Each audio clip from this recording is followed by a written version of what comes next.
Sejam bem-vindos a mais uma aula de elementos de máquinas. Você está no canal de YouTube do curso de Fabricação Mecânica do Instituto Federal de Educação, Ciência e Tecnologia de São Paulo, campus Hortolândia.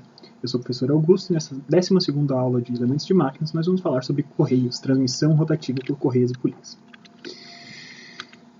Então, as correias e polias, elas trabalham em par. Então, o nome dessa aula é aula de correias, mas a gente não pode falar de correias sem falar de polias também, tá?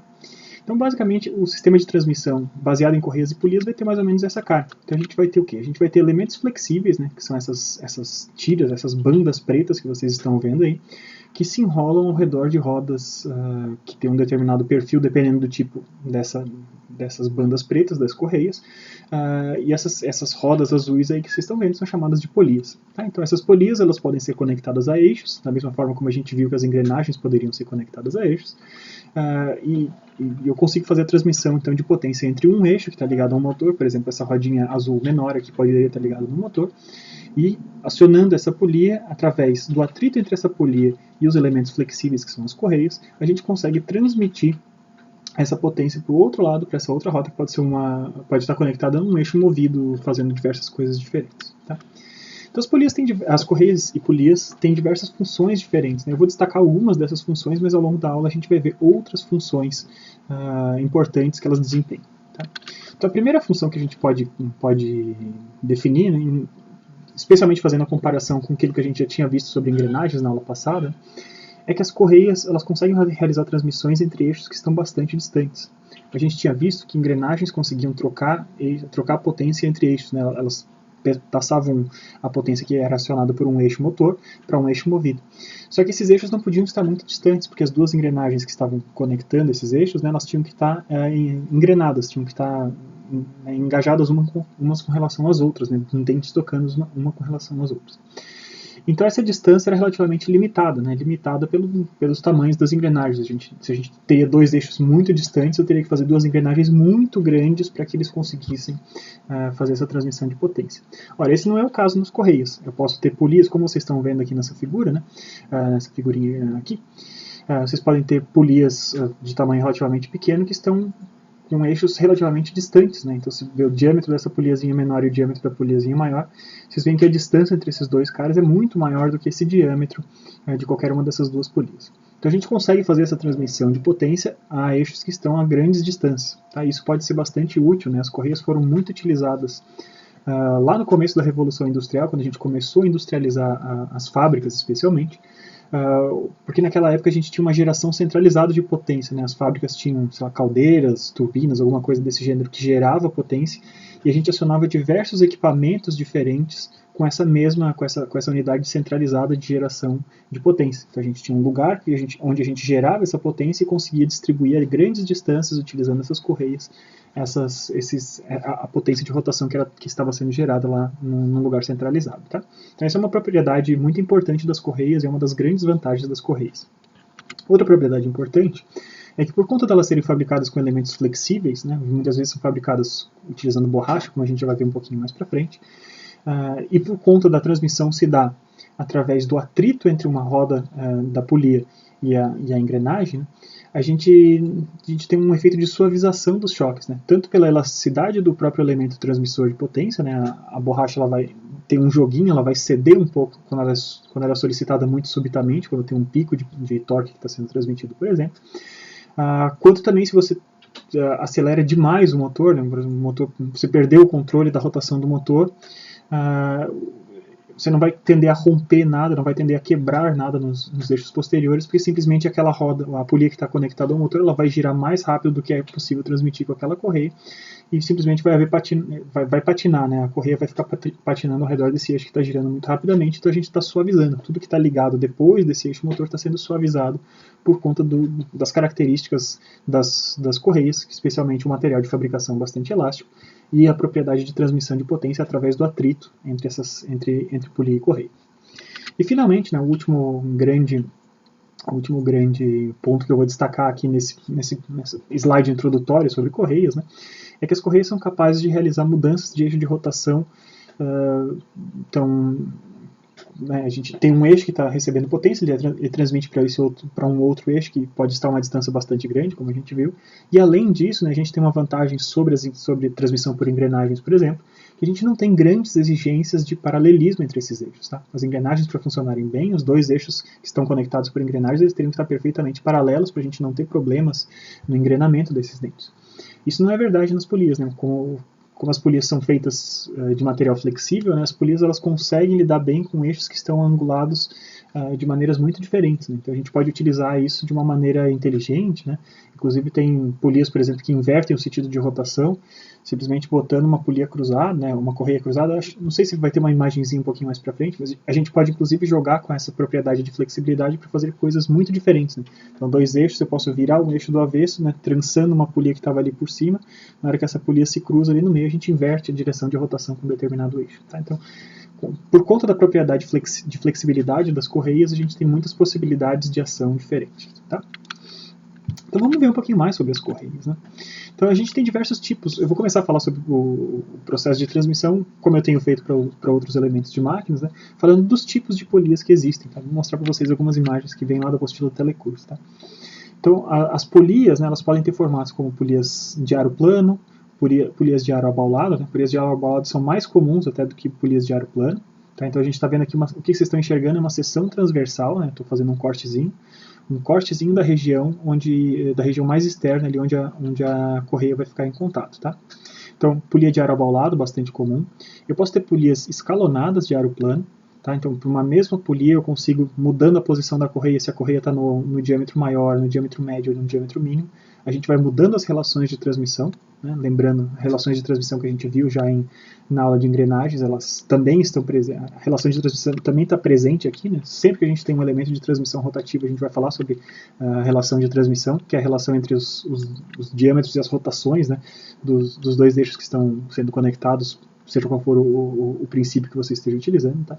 Então esse tipo aqui de polia escalonada é muito interessante porque a gente consegue utilizar com uma mesma polia várias relações de transmissão diferentes. Né? Então quase como se fosse um sistema de câmbio aqui para um sistema de transmissão rotativo numa única polia. Tá?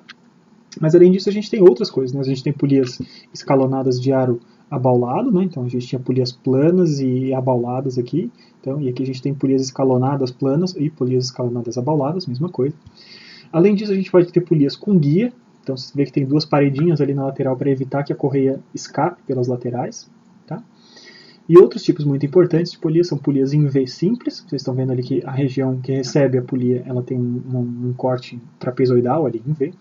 E a gente pode também ter uma polia em V múltipla, né, que a gente consegue, numa mesma polia, utilizar várias correias ao mesmo tempo para realizar a transmissão. Tá, isso vai ser muito importante. A gente vai ver mais para frente, lá no finalzinho dessa aula, quando a gente estiver falando sobre dimensionamento de correias, que dependendo do tipo de transmissão que você fizer, você vai ter que utilizar mais do que uma correia para fazer a transmissão da maneira como você espera. Por isso a importância de existirem polias que recebem essas várias correias no mesmo conjunto. Tá?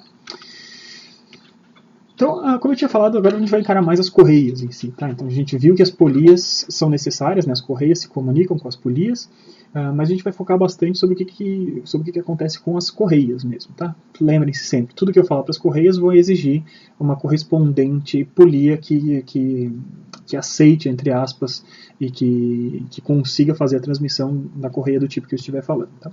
Mas então as correias elas são fabricadas geralmente com combinações de materiais. Tá? A gente viu que as correias ali, tinha mostrado para vocês naquela primeira figura, correias escuras, né, correias pretas, são de borracha vulcanizada. Tá? Não são os únicos materiais flexíveis que podem ser utilizados. Né? Então se a gente voltar lá no começo, como eu tinha falado lá da Revolução Industrial, as primeiras correias muito importantes eram feitas de couro, por exemplo. Né? Ainda é possível você fazer correias de materiais diferentes que não borrachas, mas a borracha de fato é talvez o elemento flexível mais difundido hoje em dia nas correias de uso industrial. Tá? Só que não são simplesmente correias de borracha. Geralmente, uma correia para transmissão de potência, ela é como se fosse um material compósito. Tá? Então, ela tem uma matriz de borracha e dentro dessa matriz de borracha você tem cabos que são feitos para resistir bastante a essa força na direção da transmissão. Tá? Então, aquela roda motora vai tensionar essa correia, a correia vai, uma vez que ela está tensa, ela vai arrastar essa roda movida, mas essas forças de tração que você aplica sobre a correia por conta da transmissão de potência, elas têm que ser sustentadas e se você tivesse apenas borracha, muitas vezes isso não seria o suficiente. Por isso, dentro das correias, geralmente a gente tem cabos que provêm essa resistência na direção da tração dos cabos. Esses cabos podem ser cabos de aço, né? muito comum vocês encontrarem correias com cabo de aço dentro, ou de outros materiais, como poliamida e outros tipos. Tá? O importante é que sejam fibras que tenham bastante resistência na direção da tração. Tá bom? Então, os cabos, como eu falei, eles são responsáveis, né, por garantir que a gente não vá romper uma correia que esteja sujeita aos esforços que aparecem durante a transmissão. E as correias existem diversos tipos diferentes, tá? Tem correias planas, correias em V, correias múltiplas, correias dentadas. Eu vou mostrar aqui algumas delas e a gente vai discutir vantagens e desvantagens sobre alguns tipos diferentes, tá? Então, primeiro a gente vai mostrar para vocês as correias planas, tá? Então, as correias planas têm mais ou menos essa cara. Você tem são camadas do elemento flexível embaixo e em cima, né? Então, está ali desenhado em preto e em laranja. E dentro dela a gente tem os cabos, ali está desenhado um cabo de aço. E essas correias planas, então, elas são utilizadas em conjunto com polias ou planas ou polias abauladas. Mais comum, inclusive, a utilização de correias planas com polias abauladas. Por que isso acontece? Com a polia abaulada, na hora que você tensiona essa polia, né, tensiona essa correia, desculpa, estica essa correia para ela realizar a transmissão de potência, por conta desse formato abaulado da polia, ela abraça essa polia e fica um efeito, isso evita, né, esse formato da polia evita que essa correia escape muito para um lado e para o outro, e tem um efeito também de centralização automático ali, tá? Então, por isso as polias com esse formato abaulado são bastante utilizadas em conjunto com correias planas. As correias planas, né, elas têm algumas características, né? A gente consegue utilizar correias planas para transmitir bastante torque e com alta rotação também. Tá? Um fator importante de vocês pensarem quando a gente está falando de transmissão em correias, né, é que à medida que a gente vai aumentando a rotação, você imagina que tem, vocês estão vendo aqui, né, a correia em verde aqui ao redor da polia, né? À medida que a gente aumenta as rotações, por efeito de força centrífuga, né, quanto mais rápido eu estou girando, mais existe um componente de aceleração que tenderia a descolar essa correia da polia, e com isso a gente aumenta as perdas de transmissão. Tá? Então, e tanto maior é a força a força centrífuga que aparece, quanto maior for a massa de uma correia. Tá? Então você percebe que a correia plana é uma correia bem esbelta, bem lisinha, então eu tenho pouca massa relativamente, né? Na seção transversal a gente tem pouca massa, então ela é pouco afetada por grandes acelerações de rotação. Posso aumentar a rotação bastante e eu não vou sofrer com problemas não vou sofrer tanto assim com problemas de forças centrífugas que gerariam, né, perda de eficiência e escape mesmo da correia de cima da polia, tá bom? Então eu consigo transmitir bastante coisa, né? Por que eu consigo transmitir bastante torque? Uma coisa similar, né? Então você olha ali para a seção, você percebe aqui nessa figura, né, quantos cabos de aço eu consigo botar. Então eu tenho muita possibilidade de ter muitos elementos ali que aguentam as forças na direção de tensão da correia, tá bom? As correias planas, elas têm a característica de ser bastante silenciosas, né, e por isso elas também têm pouco desgaste, né, tá relacionado, né, quando você tem alguma coisa que é muito ruidosa, é sinal que tem muitos impactos e muita coisa friccionando, atritando entre eles, e isso reflete desgaste. As correias planas são, comparativamente a outros tipos de correias, são bastante silenciosas e por isso apresentam um pouco de desgaste. Isso representa baixo custo de manutenção, tá? As correias planas também têm a característica, por ter essa seção transversal bastante esbelta, bastante fininha, ali, de serem bastante flexíveis. Tá? Então elas conseguem abraçar bem polias bastante pequenas. Eu posso ter polias de pequeníssimo diâmetro que elas vão ser bem abraçadas com correias planas. A gente já vai ver isso em comparação a outros tipos de correia, porque isso tem que ser destacado. Tá? E as correias planas têm uma desvantagem, entre aspas, né, porque quando a gente vai montar então, um sistema de transmissão por correia, você vai ter as duas polias que estão em determinada posição, você vai montar essa correia ao redor, só que como eu falei para vocês, as correias são fabricadas de material flexível, né, e especificamente a borracha ela vai ceder um pouquinho. Se você simplesmente botasse a borracha sem tensionar bastante ela ao redor dessas polias, quando ela entrasse em rotação, né, por conta tanto da força que aparece para transmitir o torque, quanto por conta das velocidades de rotação e os efeitos centrífugos, a gente ia ter essa correia de borracha, ela ia ceder um pouco e a gente ia perder as propriedades de atrito. Né? O que eu preciso? Eu preciso de muito atrito, né, entre a correia e a polia. Porque o atrito entre a correia e a polia que faz um transmitir movimento para o outro. Tá? Então, para as correias planas funcionarem bem, elas precisam de muita pré-tensão. Tá bom? A gente precisa tensioná-las bastante, então isso é uma desvantagem. Né? Quando a gente tensiona muito esses caras, né, eles estão pré-tensionados com grandes cargas, você pode imaginar que a gente pode ter problemas, inclusive, nas polias que a gente tem. Né? Então, tem uma polia aqui e outra polia aqui. estou fazendo muita pretensão, então eu estou fazendo uma força que tende a aproximar esses dois caras, né? E no miolo das polias, geralmente a gente tem rolamentos, tá? Ou não no miolo das polias, mas no eixo que está conectado a elas, né? Muitas vezes a gente tem rolamentos ali colocados, né? Então esses rolamentos não foram... Existem muitos tipos de rolamento que sofrem um pouco com essas pretensões, com essas pré-cargas tão altas. Então a gente pode ser que a gente tenha problemas de substituição constante de rolamentos nos eixos associados a polias de correias planas, tá? Essa é uma panoraminha geral ali das correias planas.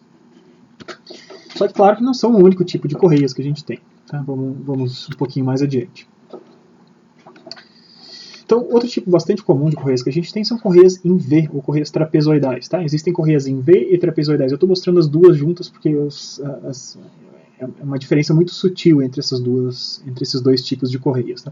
Quando a gente fizer um corte, a gente vai ter ou um V puro, que seria a correia em V, ou um trapezoidal, se a gente tem uma basezinha plana antes de voltar os lados inclinados, mas as propriedades são similares, tá? Eu vou chamar simplesmente de correias em V, mas se você tem costume de conhecer como correias trapezoidais, eu estou falando da mesma coisa, tá bom? Então, basicamente, elas têm essa cara aqui, tá? Em motores, eu estou mostrando aqui um motorzinho acionando alguma coisa, acionando uma bomba, por exemplo. E tudo bem que a imagem aí talvez esteja um pouquinho pequena, mas acho que vocês conseguem perceber como é bastante diferente do caso das correias planas que eu tinha mostrado anteriormente, né? Nas polias a gente tem claramente um valezinho onde essa correia fica alojada lá dentro, tá?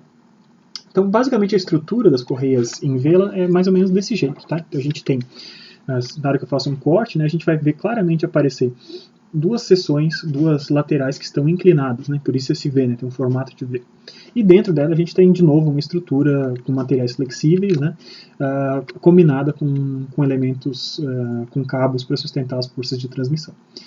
Elas podem ser envelopadas ou não, eu estou mostrando aqui uma correia envelopada, né? Então você tem o elemento flexível ali, a laranja, e para proteger esse elemento flexível de ataques químicos ou de outros problemas de ambiente, né? Poeira e tal, ela está embrulhada, inclusive extra, né? Tem uma embalagenzinha extra dessa capa preta ali ao redor, que é uma forma de proteger de ataques do ambiente. Ela pode existir ou pode não existir, tá? Estou só mostrando um dos tipos possíveis de correia em V. Tá? Então, qual que é a vantagem das correias em V? Por que elas existem? Por que elas são tão difundidas, né? Talvez elas sejam, não quero dizer besteira, mas acho que elas são até mais difundidas do que as correias planas, né, em aplicações industriais. Tá? Então, elas têm, primeira coisa que é muito importante, elas têm menor risco de sair da polia. Então, porque a polia ela vai ter aquela seção interna em V, né? Então ela vai ficar alojada lá dentro, então ela não tem para onde escapar para um lado e para o outro, tá bom? E além disso, né, então como ela tem essas duas laterais que estão coladas na superfície da polia, a gente não está dependendo do atrito só na superfície de base entre a correia e a polia, como era o caso das polias planas, tá? Então, quando a gente tem uma polia em V e uma correia em V, a gente tem uma superfície de atrito na parte de baixo e duas superfícies de atrito na lateral. Então eu tenho muita área de atrito e eu consigo, então, para uma carga menor, para uma pré-carga menor, conseguir mais potência, conseguir transmitir mais potência. Tá? Não preciso pré-tensionar tanto assim as correias em V quanto eu precisava nas correias planas, porque como esse atrito é muito maior, as forças de atrito entre a polia e a correia são maiores, e assim eu consigo transmitir torque mesmo sem ter grandes forças de pré-carga ali dentro. Tá? Então, como eu tenho menos forças de pré-carga, né, a gente tem menos problemas de rolamento, como eu tinha comentado antes. Tá? Então o panorama das forças é um pouco esse. Tá? A gente vai ter então uma forcinha FB ali em cima, a força da pré-carga que eu estou colocando, e à medida que eu vou aumentando essa pré-carga, vai aumentando as forças que se equilibram a ela, que são as forças normais nas laterais ali, que vocês estão vendo, tem uma força pelo lado de cá e outra força pelo lado de cá, né, forçando essa correia ali dentro da cunha. Vocês estão vendo a correia em verde dentro de uma polia em azul. E essas forças, então, seriam as forças normais que geram, que estão associadas ao atrito entre polia e correia. Tá? Então, por conta disso, né, as características principais da correia em V são a transmissão de alto torque e de alta potência. Beleza? Só que a gente tem menor eficiência do que a gente tinha anteriormente nas correias planas por uma série de motivos. Talvez o principal motivo seja associado a maior dificuldade que a gente tem de fazer curvas mais estreitas ali com essas correias em V com relação ao que a gente tinha nas correias planas. As correias planas elas eram muito flexíveis, elas abraçavam facilmente qualquer tipo e qualquer diâmetro de polia. Aqui nas correias em V eu tenho muito mais massa, né? Tenho muito mais, se você faz a seção transversal, você tem muito mais borracha que está ali. Então a gente tem muito mais dificuldade de abraçar pequenos diâmetros, então eles ficam menos ajustados ali contra coisas de pequeno diâmetro. Além disso, eu tenho mais massa, então também tenho problemas quando a gente aumenta as rotações, a gente consegue, a gente vê aparecer maiores efeitos de força centrífuga, né? Então mais massa quer dizer que enquanto ela está sendo acelerada, ela vai tender a se afastar mais, tem mais forças que afastam ela da polia. Então todas essas conjunções de coisas contribuem para que a gente tenha menor eficiência do que a gente tinha com correias planas, tá? Ainda assim, as correias em V, por mais que a gente tenha uma eficiência um pouco menor, a diferença não é tão grande assim, tá? Então a eficiência de transmissão na correia plana era por volta de uns 97%, mais ou menos, e uma correia em V vai girar ao redor de uns 95%. A gente tem uns 2% aí de diferença entre os dois, tá? Então o que é a eficiência de transmissão, né? Acho que não tínhamos comentado até agora, né? A eficiência de transmissão está relacionada com a potência que vem do motor e a potência que consegue ser passada para o elemento de transmissão. Tá? Então, o motor gera, sei lá, 100 HP, se eu tenho uma eficiência de 97%, a correia só vai conseguir transmitir 97 desses 100 HPs, por exemplo. Tá? O resto está indo para onde? O resto está indo perdas por atrito, por diversas coisas diferentes, esses motivos que eu tinha explorado anteriormente. Tá? Ainda assim, né, o importante das correias em V é que elas conseguem transmitir muito torque, muita potência por conta das propriedades de atrito nas paredes. Né? Tem duas paredes com atrito, então a gente consegue transmitir bastante coisa. Tá? Então todas essas figuras que eu estou mostrando estão vindo aí desse site, tá?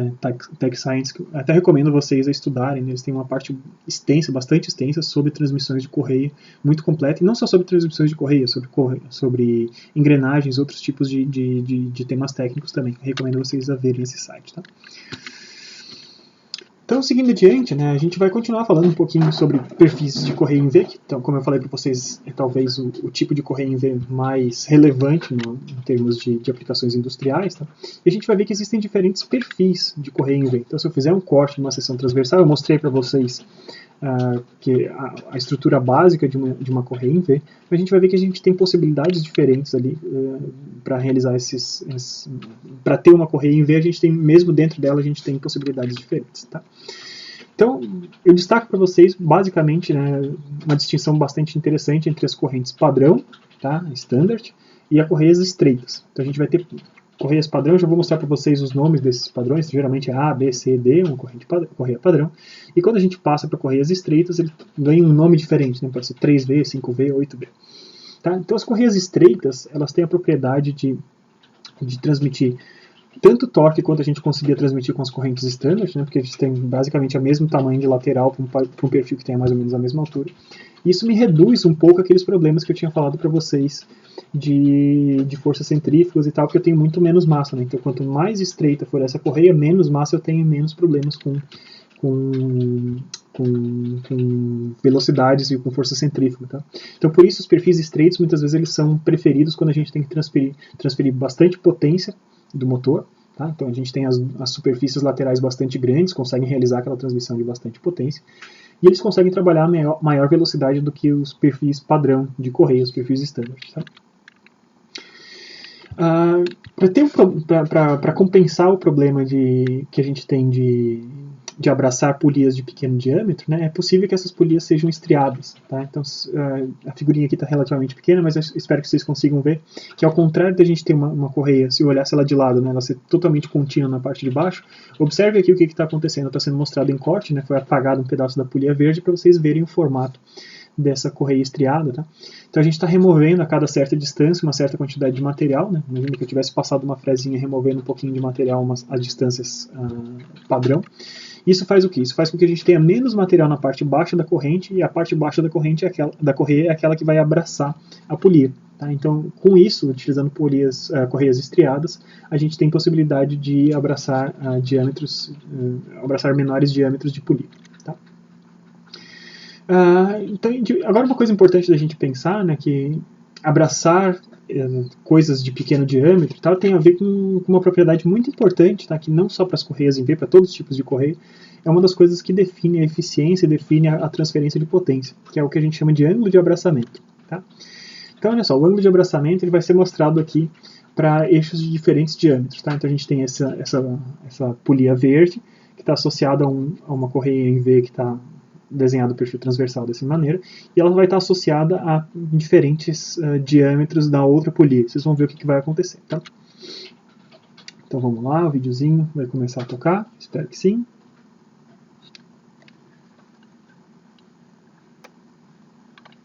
Só um pouquinho, o computador deve estar carregando no vídeo.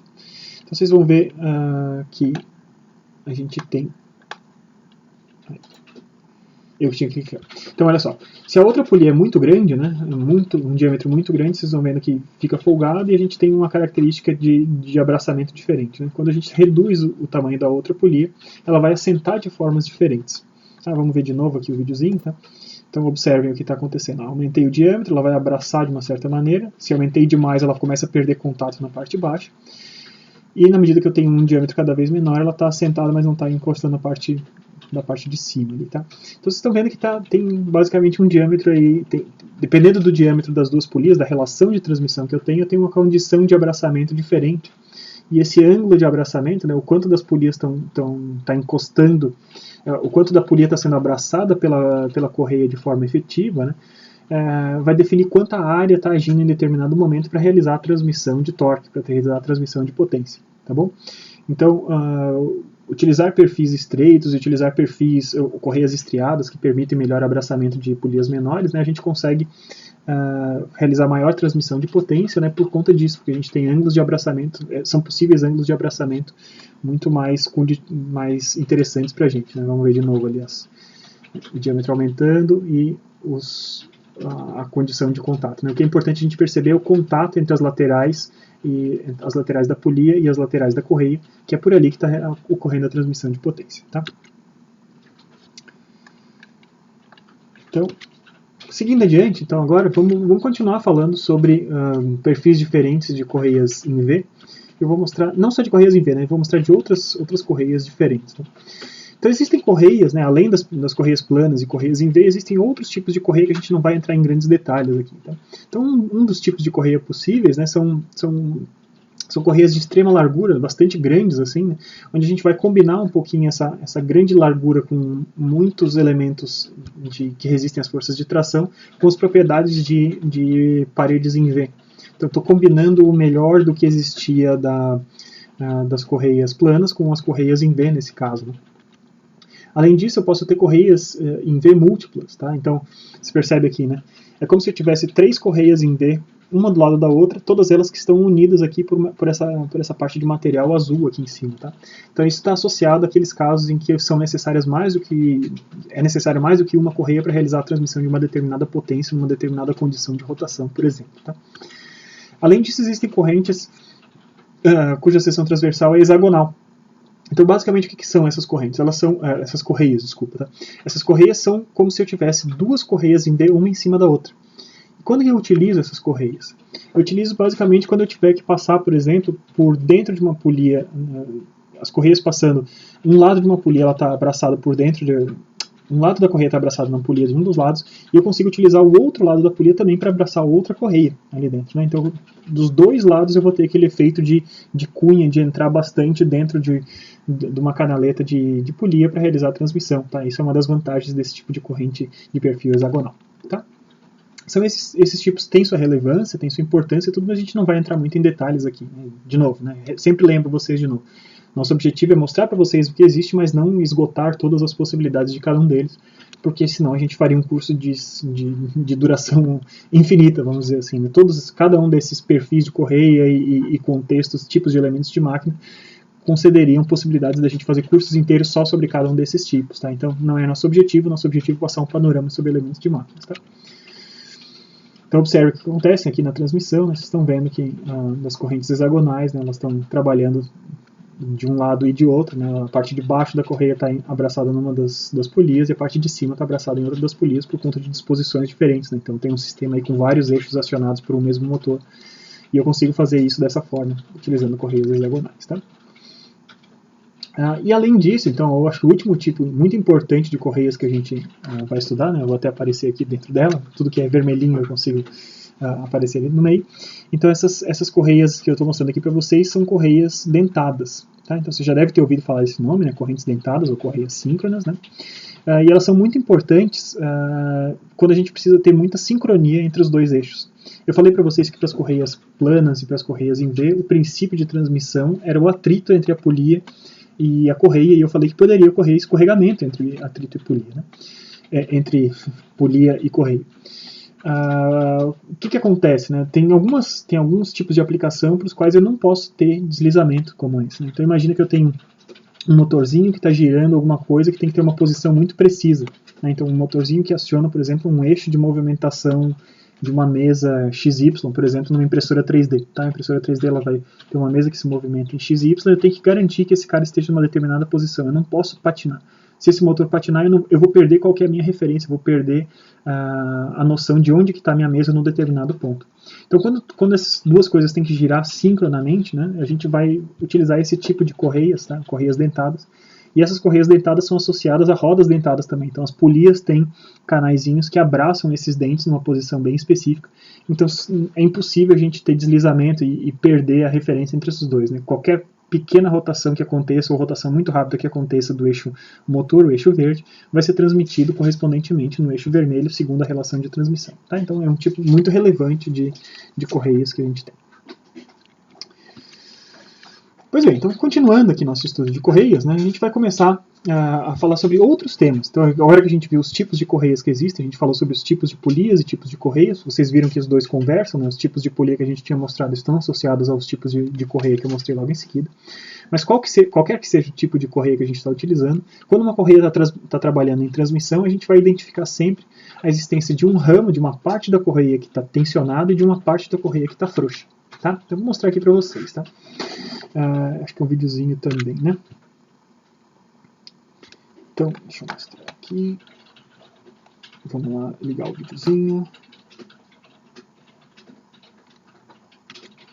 Tem um videozinho. Então observe aqui, né? O eixo motor é o eixo verde que está girando. Na hora que ele tem num sentido de rotação, a parte de cima pode estar tensionada e a parte de baixo frouxa, né? Como vocês viram, tensionando.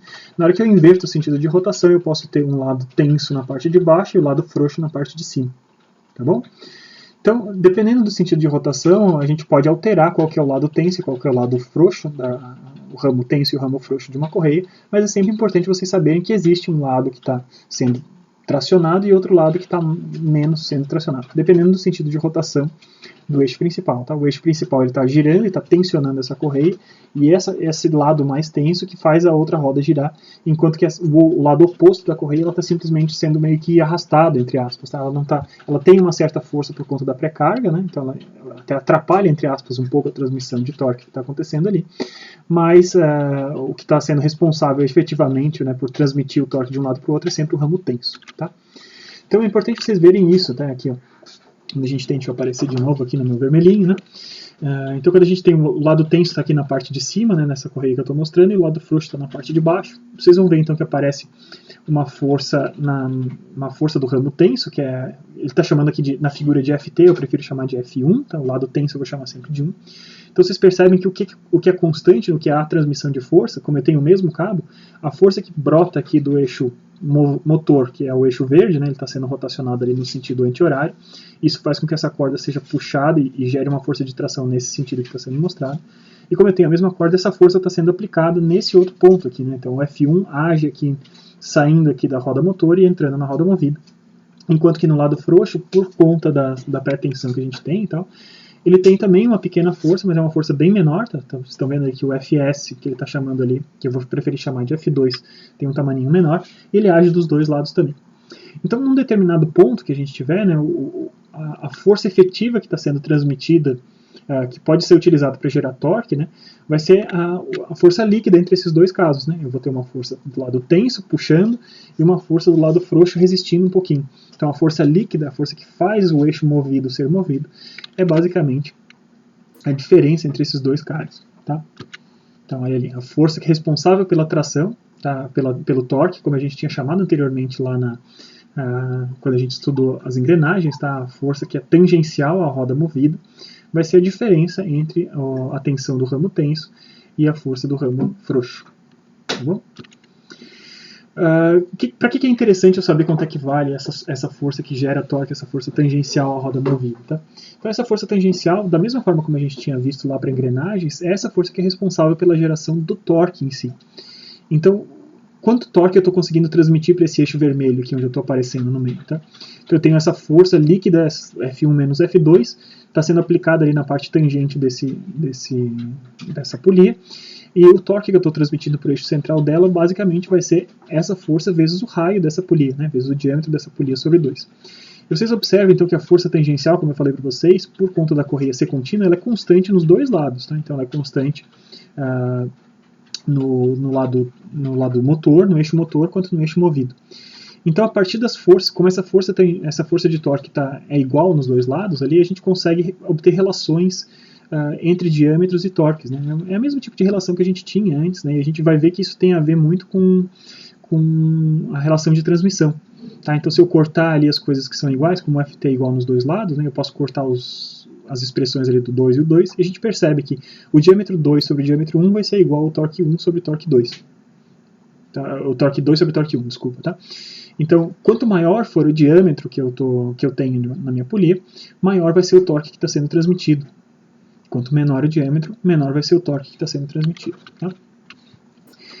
E o que define, então, né? Então, só mostrando para vocês de onde vêm ali as primeiras informações a respeito da relação de transmissão. Tá?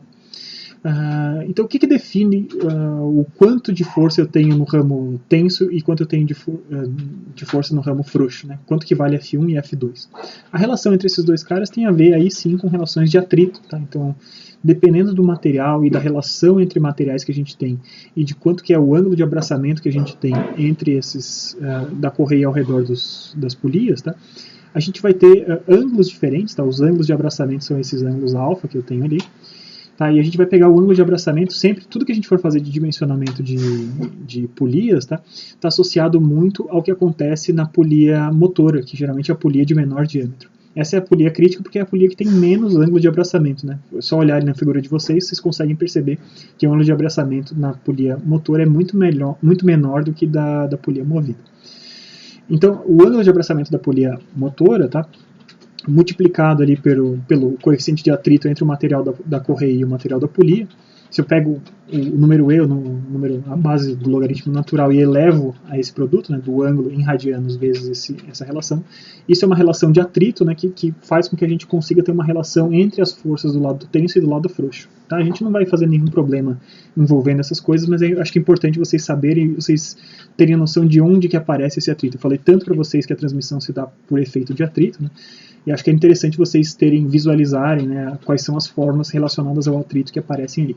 Então o eixo motor ele é rotacionado por conta do motor, e ao rotacionar ele vai tensionar um dos lados da correia, um dos ramos, com o ramo tenso com a força F1, só que o lado o ramo frouxo, F2, ele também tem uma certa tensão, e a relação entre essas duas forças tem a ver com relações de atrito, né? Por isso, a base do logaritmo natural, o número E, elevado ao coeficiente de atrito entre polia e correia, e o ângulo de abraçamento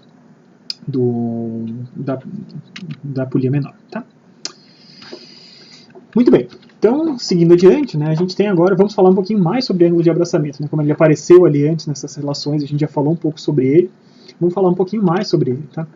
Então, basicamente, o ângulo de abraçamento fica mais claro da gente enxergar quando a gente desenha, né, a parte da polia que está sendo abraçada mesmo.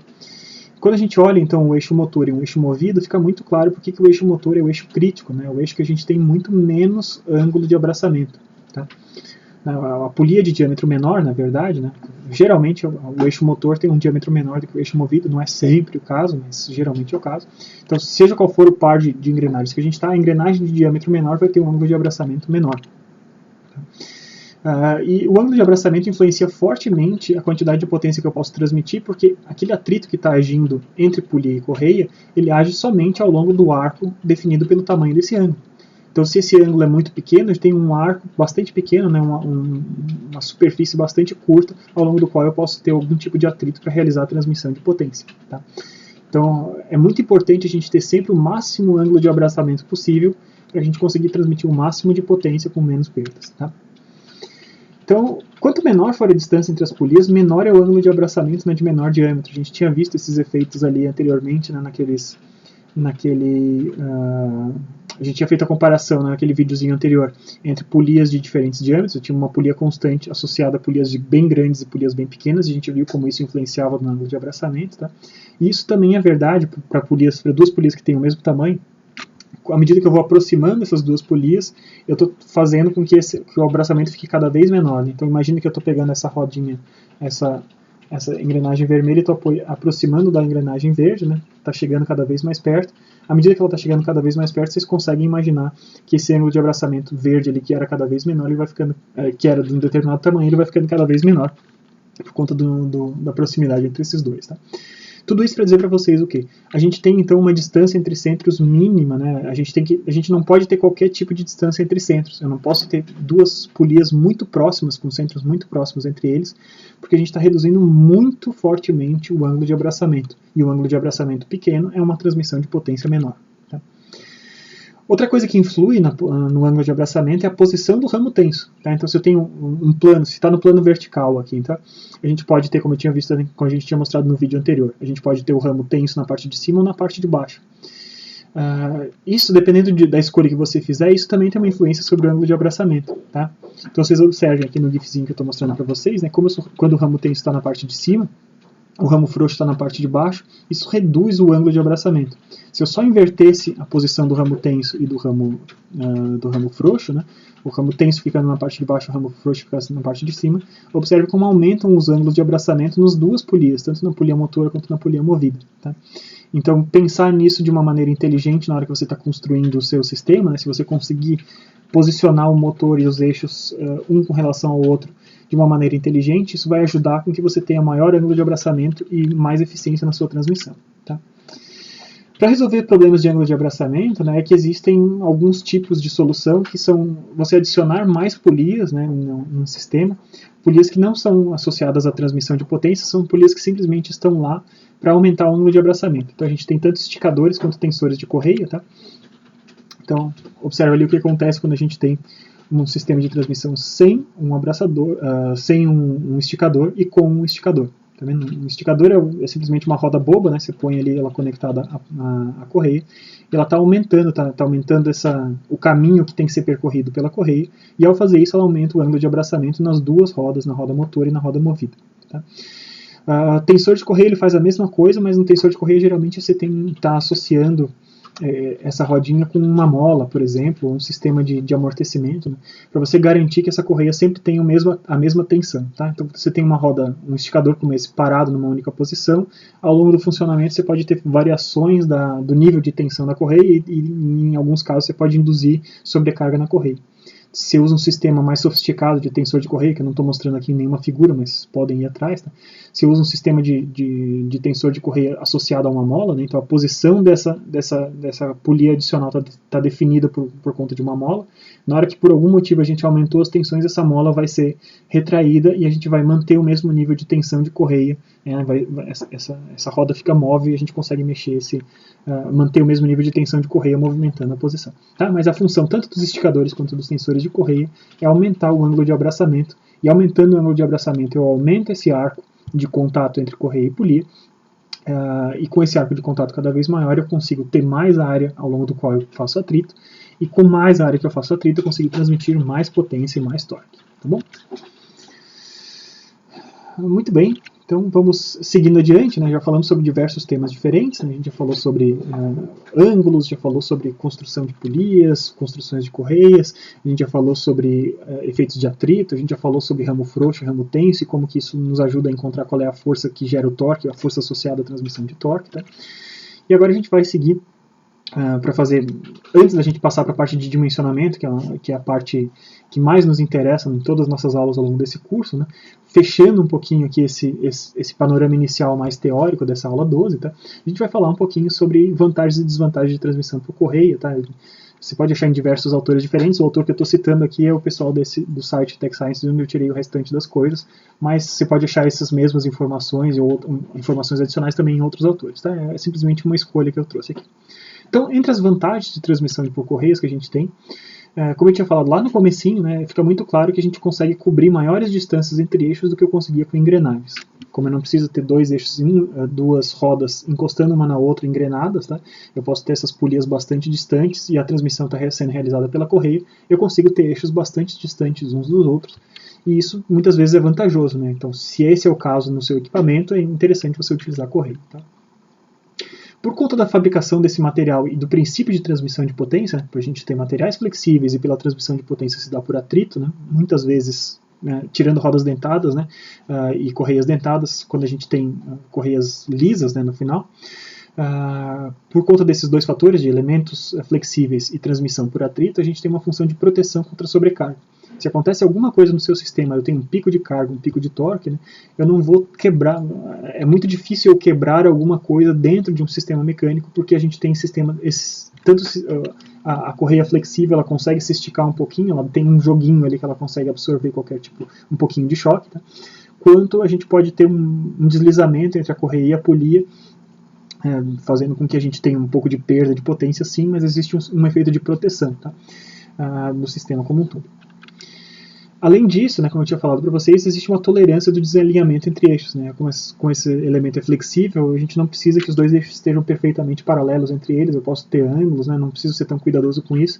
Inclusive eu posso ter, lembra quando a gente tinha falado lá de transmissão entre eixos de ângulos arbitrários, por exemplo, ângulos entre 90 graus, eu precisava ter engrenagens cônicas, um tipo especial de engrenagem para ter transmissão entre dois eixos que estivessem a 90 graus um do outro. Tá? A gente não precisa ter nada de especial nas correias que estão sendo utilizadas para realizar a transmissão de potência entre eixos que estejam a ângulos diferentes, né? Sejam quase paralelos, algum ângulo arbitrário, 90 graus ou até mais do que 90 graus. Esses ângulos eles são compensados pela flexibilidade do elemento transmissor de potência, que são as correias. Tá? Em comparação com as engrenagens, né, outra vantagem que a gente tem é que as correias não necessitam de lubrificação. Tá? Então elas atuam sem necessidade de intervenção constante. Elas têm menos ruído que as engrenagens ou que as correntes, que são elementos que a gente vai ver na próxima aula, tá? Na aula 13. Então elas exibem menos ruído e, consequentemente, menos desgaste do que desses outros tipos de transmissão, de elementos rotativos de transmissão. Tá? Isso redunda em maior vida útil desses caras. Tá? Além disso, né, as polias que eu estou utilizando para realizar a transmissão de potência, ao contrário das engrenagens, né, as polias elas podem ser vazadas. Eu tenho que ter o material ali no aro da polia, que é onde a gente tem um contato entre a polia e a correia, mas no disco central, entre o eixo e a parte ali do aro, a gente pode ter polias vazadas ou com pouco material. Isso quer dizer que eu posso ter polias com peso bastante baixo. Tem um determinado diâmetro, eu tenho um peso bastante baixo para aquele determinado diâmetro. Se eu fosse realizar a mesma transmissão com engrenagens, né, as engrenagens quase sempre são de material sólido, de material totalmente uniforme. Então, as engrenagens representam equipamentos muito mais pesados do que equipamentos de transmissão por correio. Tá? E muitas vezes isso é interessante, né, a gente ter equipamentos com peso controlado. Tá? Só que, claro, como nem tudo são rosas, né, existem também desvantagens associadas ao uso de correias para transmissão. Tá? Dependendo do meio onde sua máquina trabalha, né, a gente pode ter elementos que agridem, né, elementos químicos, elementos ambientais ali que agridem o material das correias. Né. Então, elastômeros, né, borrachas, elas são atacadas por coisas específicas, né, e esses elementos específicos eles podem causar envelhecimento prematuro. Então, a gente teria, teoricamente, uma vida útil bastante grande de correias, né, só que se o meio for agressivo, a gente pode ter que trocar as correias com bastante frequência. Né. Outro problema, entre aspas, de transmissão por correias é que as temperaturas também têm uma influência sobre o comportamento de borrachas. Tá? Então, a gente tem que tomar um pouco de cuidado com as temperaturas que estão agindo ali, que também temperaturas também pode ter esse efeito de envelhecimento precoce de correias de borracha. Tá? Claro que, como a gente tinha comentado, né, a gente não tem eficiência 100%. Existe sempre uma perda um pouco de potência entre a potência que é gerada pelo motor e a potência que eu consigo transmitir para o eixo movido, por exemplo. Por conta do tipo de transmissão que a gente tem, transmissão baseada em atrito. Né? Então, a gente sempre vai ter um pouquinho de patinação entre o eixo motor e a correia. Tá? Então, essas pequenas perdinhas que acontecem vão roubando um pouquinho da nossa potência, como eu tinha falado. Né? Se isso é relevante ou não para as nossas aplicações vai depender, né? Mas como eu tinha falado, a gente sempre vai perder no mínimo uns 3, 4, 5% da potência que está sendo gerada Mesmo em condições ideais, a gente tem essa perda de potência por conta do princípio de transmissão de potência que a gente está utilizando nas correias. Tá? Outra coisa que é importante da gente pensar, né, que uma das vantagens é a gente cobrir grandes distâncias dos eixos com correias. Por outro lado, a gente tem que ter uma distância mínima entre os eixos para a gente garantir o abraçamento correto. Né? Então, se eu tenho uma máquina que tem que ser muito compacta, e isso quereria dizer talvez que a gente tivesse que ter duas polias muito próximas uma da outra, né? Isso talvez dissesse para a gente que não fosse uma boa ideia a gente fazer transmissão por correias, porque as correias têm uma limitação, elas precisam estar bem abraçadas ao redor das polias para realizar a transmissão de potência de maneira eficiente. Então, para eu garantir essa distância mínima, pode ser que o meu equipamento tenha que ser um pouquinho maior do que seria se eu utilizasse engrenagens, por exemplo. Tá? Então, assim, essa primeira parte da aula, essa parte mais teórica, a parte que conceitua o que é a transmissão de potência através de correias, eu vou encerrar esse vídeo agora. Então, essa foi a primeira parte da aula 12, né? E na segunda parte da aula 12, então, eu vou falar um pouquinho sobre quais são os critérios de dimensionamento. E, mais uma vez, quando a gente fizer os critérios de dimensionamento, a gente vai voltar a um tipo de dimensionamento parecido, né? As ideias são similares, aliás, o procedimento é similar àquele que a gente utilizou para realizar a seleção de rolamentos, por exemplo.